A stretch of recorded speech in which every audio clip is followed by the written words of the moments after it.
കുംഭമേളയുടെ പുണ്യഭൂമിയിൽ ചുവടുകൾ വെച്ചതിന്റെ അനുഭവങ്ങൾ പങ്കുവച്ച് പെരുമ്പാവൂരുകാരിയും പ്രശസ്ത നർത്തകിയുമായ ചിത്ര സുകുമാരൻ. 12 വർഷത്തിലൊരിക്കൽ നടക്കുന്ന കുംഭമേള വളരെയധികം ആത്മീയവും സാംസ്കാരികവുമായ പ്രാധാന്യം ഉൾക്കൊള്ളുന്ന ഒരു പുരാതന ഹിന്ദു ഉത്സവമാണ്. പരമ്പരാഗത സംഗീതം, നൃത്തം, കല എന്നിവയുൾപ്പെടെ ഇന്ത്യൻ സംസ്കാരത്തിന്റെ വിവിധ വശങ്ങൾ പ്രദർശിപ്പിച്ച കുംഭമേളയിൽ മോഹിനിയാട്ടത്തിൽ ഏറ്റവും കൂടുതൽ ശ്രദ്ധ ചെലുത്തിയ പെരുമ്പാവൂരുകാരിയും പ്രശസ്ത നർത്തകിയുമായ ചിത്ര സുകുമാരന് നൃത്തം അവതരിപ്പിക്കുവാൻ അവസരം ലഭിച്ചു.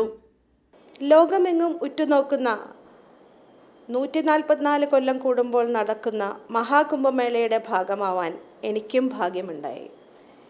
കുംഭമേളയിൽ കുടുംബസമേതം പുണ്യസ്നാനം ചെയ്യുവാനായി തീരുമാനിച്ച്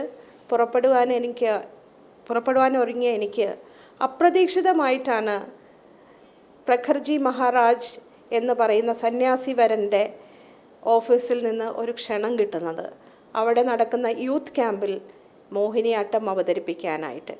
കേരളത്തിൻ്റെ തനത് കലയായ മോഹിനിയാട്ടം കുംഭമേളയുടെ പുണ്യഭൂമിയിൽ അവതരിപ്പിക്കുവാനായി എനിക്കൊരവസരം ലഭിച്ചതിൽ ഞാൻ ഇത് എൻ്റെ ഗുരുക്കന്മാർക്കും എൻ്റെ മാതാപിതാക്കൾക്കും എൻ്റെ ഫാമിലിക്കുമായി സമർപ്പിക്കുകയാണ്.